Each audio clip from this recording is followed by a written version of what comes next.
سيركاي جنبر متكل كاسيرو أرحب وستالين أورغان سهل موتيو عن سبق أبتو أي تخبل وامك ذات فتم دمدم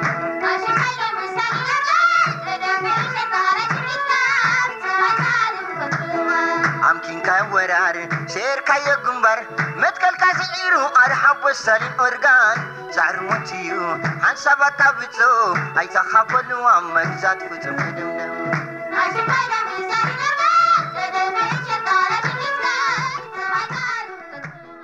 ሰላም ኩብራንን ተኸታተልቲ ኤሪትሪያን ሚድያ ኔት አስመራ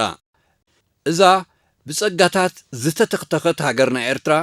ብሓያላን ሃገራት አንጻራ ዝቐንዐ ተጻብኦን አንጻር ናጽነታን ዝነበረ ማሕለኻታትን እናበታተኸት ትኸይድ ከም ዘላ ዝፍለጥ እዮም ኩላትና ከም ንፈልጦ ብምኽንያት ተፈጥሮ ዝዓደላ ስትራቴጂያዊ አቀማምጣ ወትሩ ዓይኒ ሓያላት ሃገራት ዝወጥቃ ምዃኑን ኣብ ካልኣይ ኩናት ዓለምን ኣብ ዝሑል ኩናትን ምምሕዳራት መግዛእቲ ጣልያንን እንግሊዝን መሬትን መሰልን ኤርትራውያን ብምምንጣል ኣብ መሬት ኤርትራ ናይ ዘካየድኦ ኩናትን ኤርትራውያን ግዳይ መግዛእቲ ብዛዕባ ዝኾኑሉ ኩነታትን ዘነጽር ትሕዝቶታት ድማ እዩ ነይሮም እዚ ፖለቲካዊ ትሕዝቶ ዘለዎ መደብ እዚ ናብ ኩሉ ኤርትራውን ፈታዊ ኤርትራን ምእንቲ ክባጻሕ ብወገንኩም ሼርን ላይክን ክትገብሩ እቶም ሳብስክራይብ ዘይገበርኩም ድማ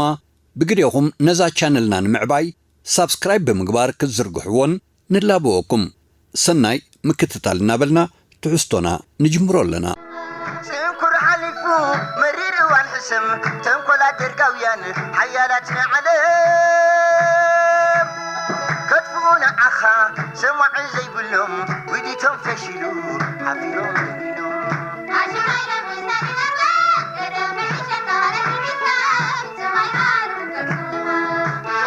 ونين كان وكان يزاتوار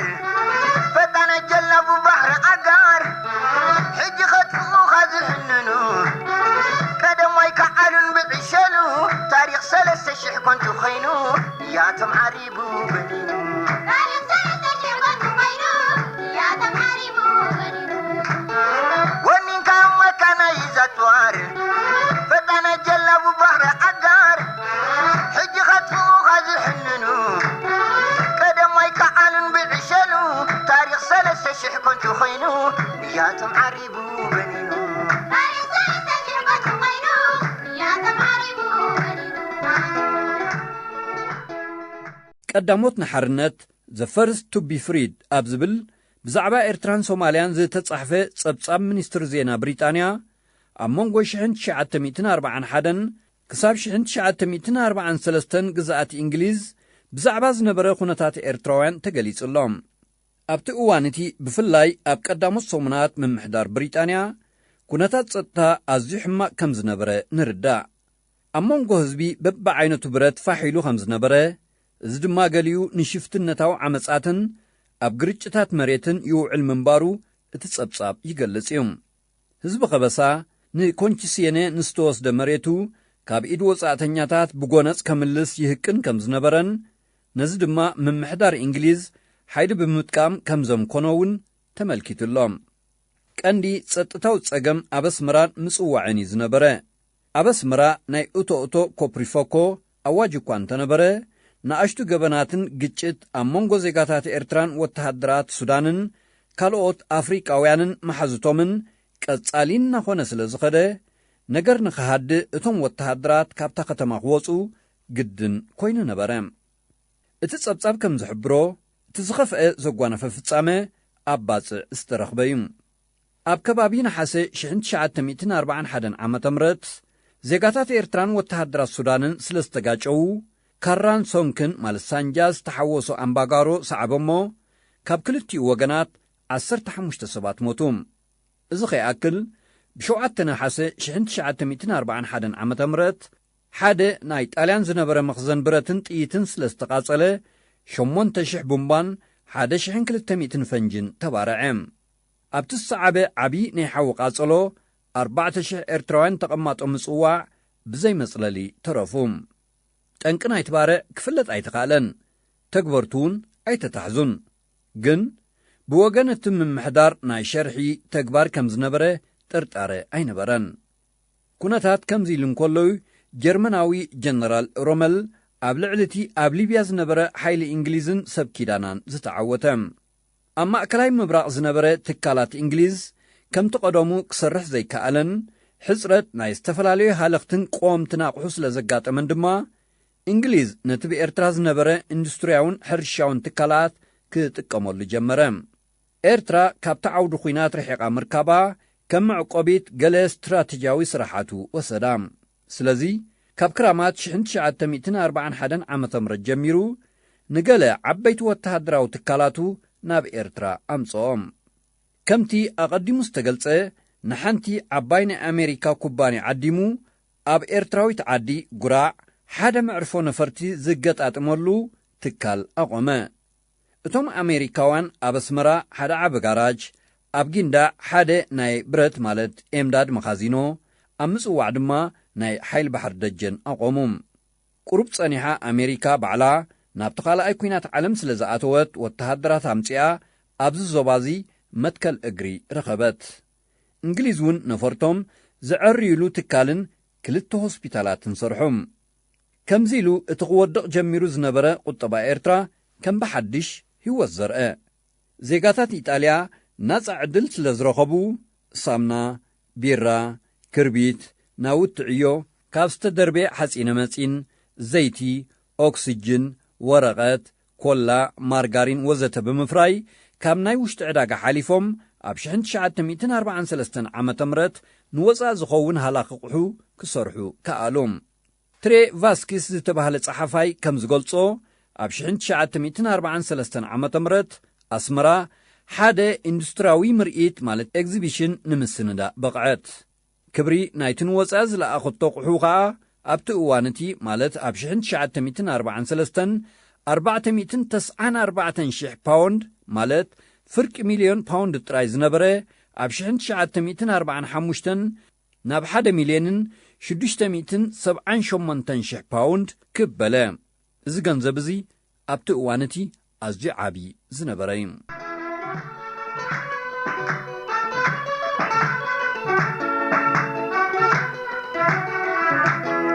ኣምኪንካ ወራር ሴርካዮ ግንባር መትከልካ ስዒሩ ኣልሓቦሳል ኦርጋን ዛሕሪ ሞትዩ ሓንሳባት ኣብጾ ኣይተኻበልዋ መግዛት ፍጹም ድምደም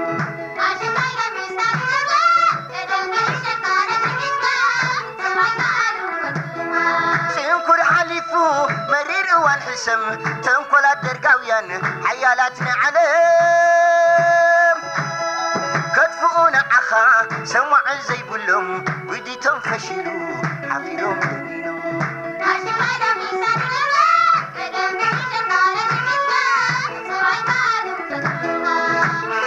መስራሕ ኣኺሉ ምርብራብ ደምስስ ማዓስከራት ተቓላጥፍ ናርወስኸሉ ተጋማጠል ወላዓያኒ ሓርነት ቀንደል ብስራት ዓወትካ ንኸንበልብል ብቕያኸ ጫቕጫቕ ትብል ዓለም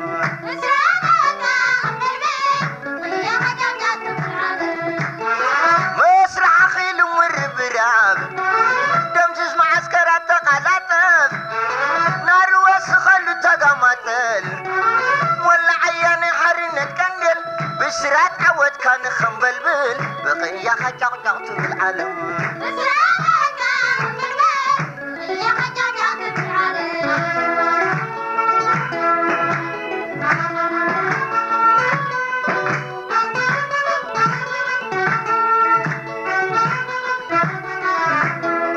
ታሪኽ 3,000 ኮንቱ ኾይኑ ዓቃብት ዘጐብለል ኣርሓሽደን መትከልካ ስዒሩ ኣይተኻበልዋ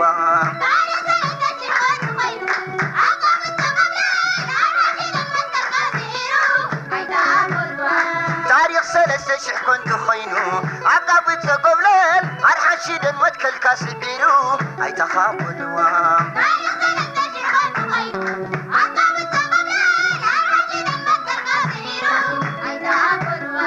ኣርሓሽደን መትከልካ ስዒሩ ኣይተኻበልዋ ኣርሓሽደን መትከልካ ስዒሩ ኣይተኻበልዋ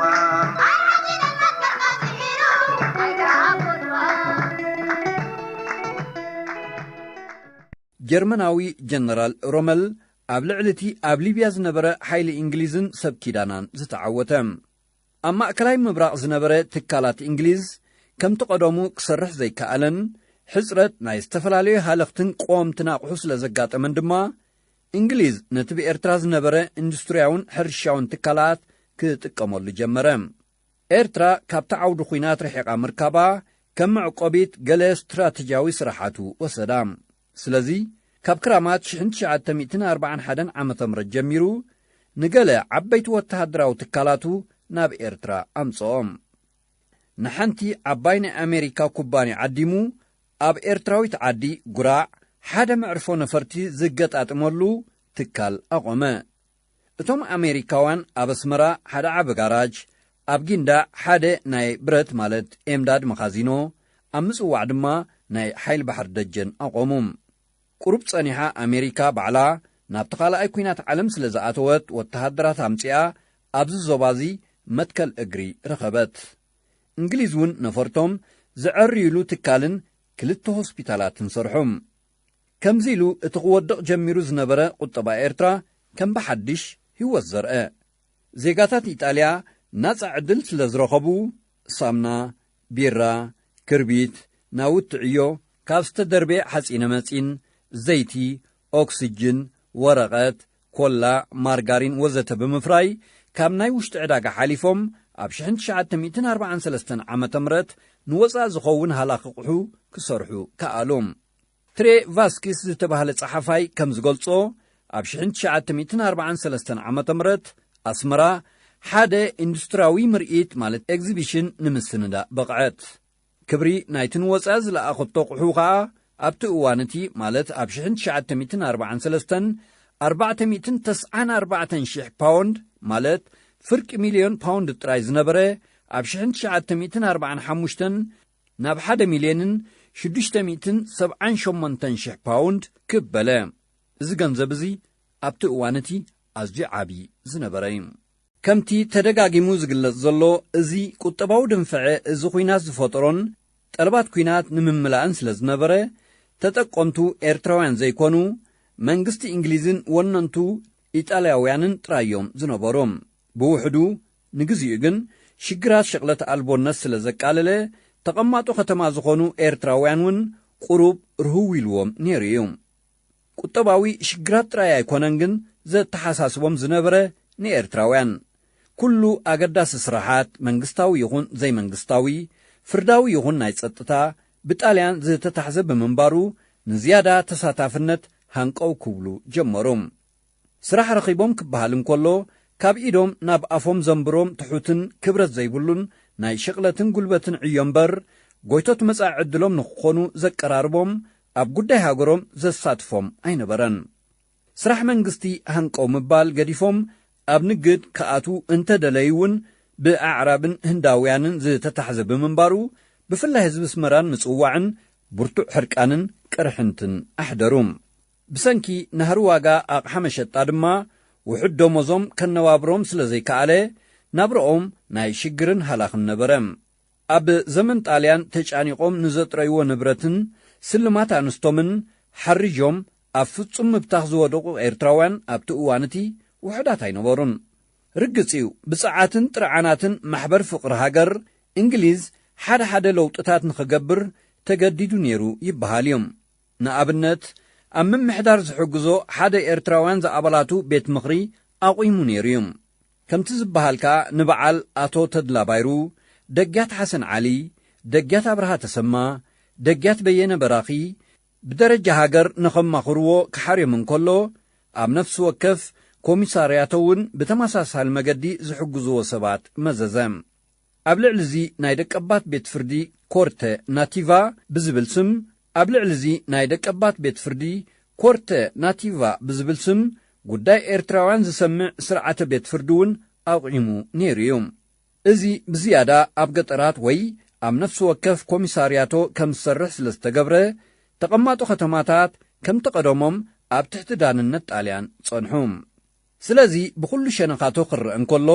መነባብሮ ደቂ ከተማ ኤርትራውያን ኣዝዩ ሓናቕን ዓቕሊ ዘጽብብን ዝነበረ እዩ።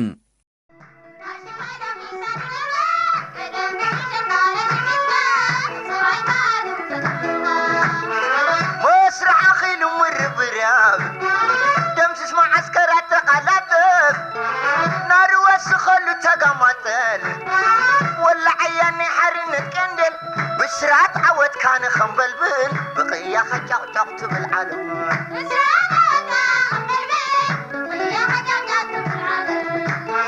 مسرح خيل مربراب دمجز معسكرات تقالاتف نار وسخل تقاماتل ولا عيان حرنت كندل بسرات عود كان خنبلبل بقيا خجعت بالعالم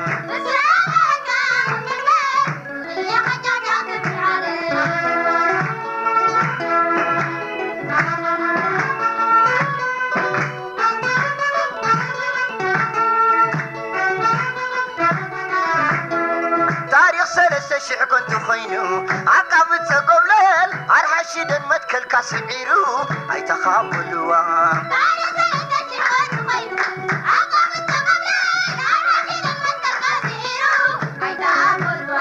تاريخ سلسة شح كنت خينو عقبت قبلل عرحشد المتكل كاسعيرو اي تخابلوا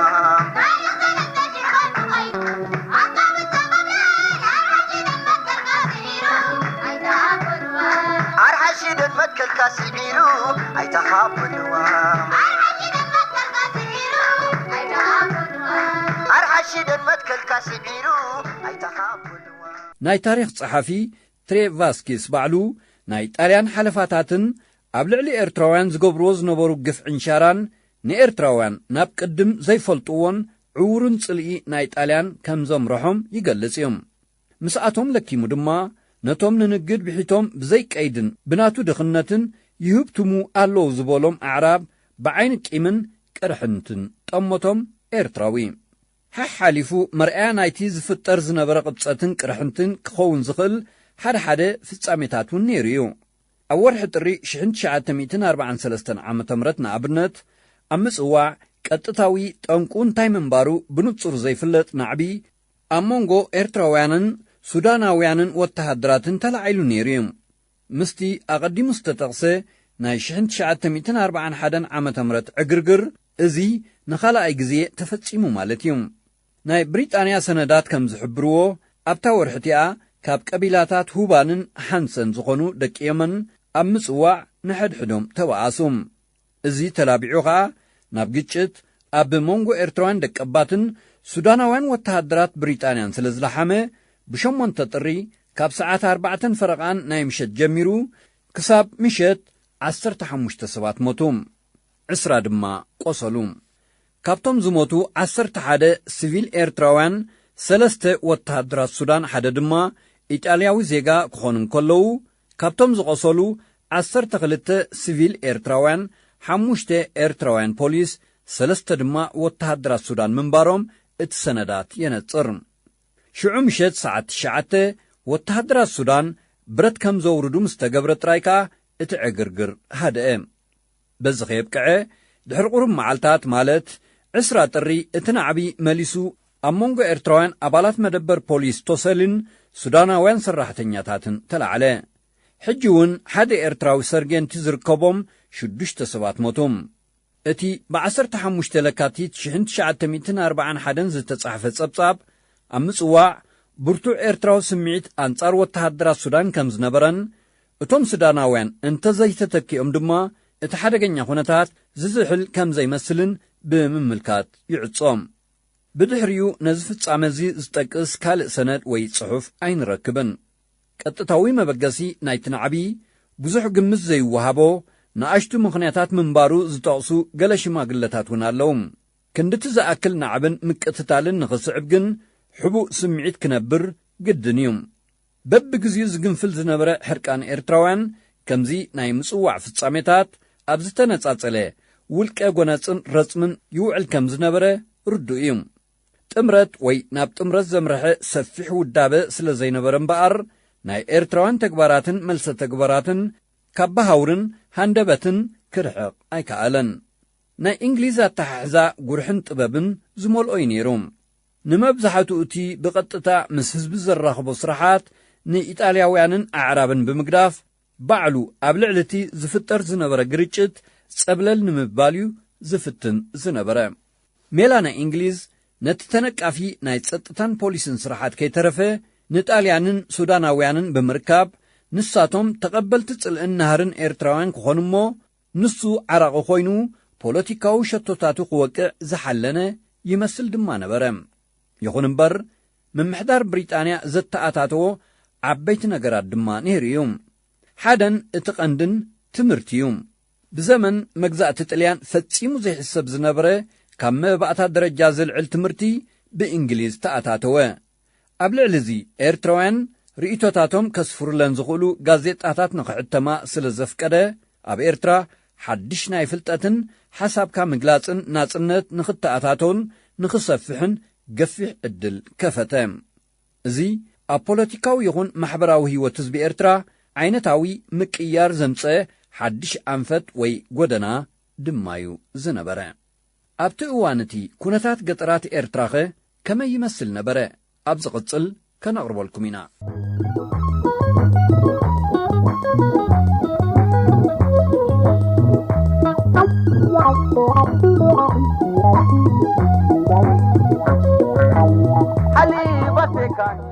ክቡራትን ክቡራንን ተኸታተልቲ ኤሪትርያን ሚድያ ኔት ኣስመራ ንሎሚ ኣብዚ ከኣኽለና እዩ። ነዚ ትሕዝቶና ኩሉ ኤርትራዊ ምእንቲ ክከታተሎ ብወገንኩም ሼርን ላይክን ሳብስክራይብን ኣይትዘንጉዑም። ንስራሕና ኣዝዩ ስለ ዝሕግዘና። ሰላም ወሰናይ ዓወትና ሓፋሽ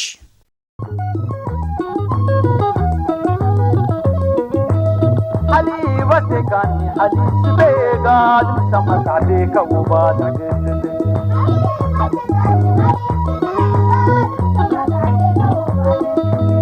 حليبتكني حليب سبيقاد سمك عليك وباتك حليبتكني حليب سبيقاد سمك عليك وباتك أزد من أرض فجر كمخوما من سمك الريكا يطلع مني كل لو دايكا لو ليك السوق كم أروى مجار كم مجار كم مجار مجحكا وأبايكا حليبتكني حليب سبيقاد سمك عليك وباتك أزد من أرض فجر كمخوما من سمك الريكا يطلع مني كل لو دايكا لو ليك السوق كم أروى مجار كم مجار كم مجار مجحكا وأبايكا حليبتكني حليب سبيقاد سمك عليك وباتك حليبتكني حليب سبيقاد سمك عليك وباتك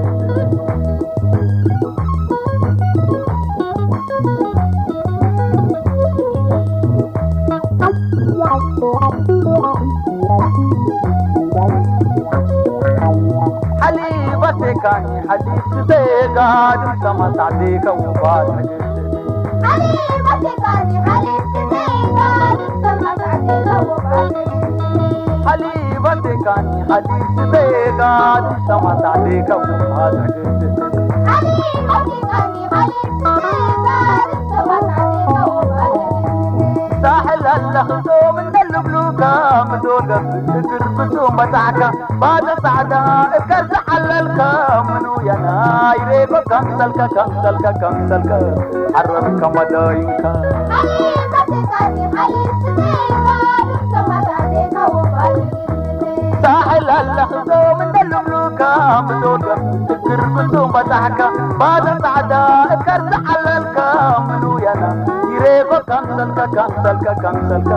حرمك مداينك حليبتكني حليب سبيقاد سمك عليك وباتك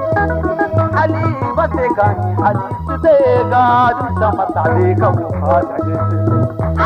حليبتكني حليب سبيقاد سمك عليك وباتك حليبتكني حليب سبيقاد سمك عليك وباتك حليبتكني حليب سبيقاد سمك عليك حليبتكني حليب سمك عليك حليبتكني سمك عليك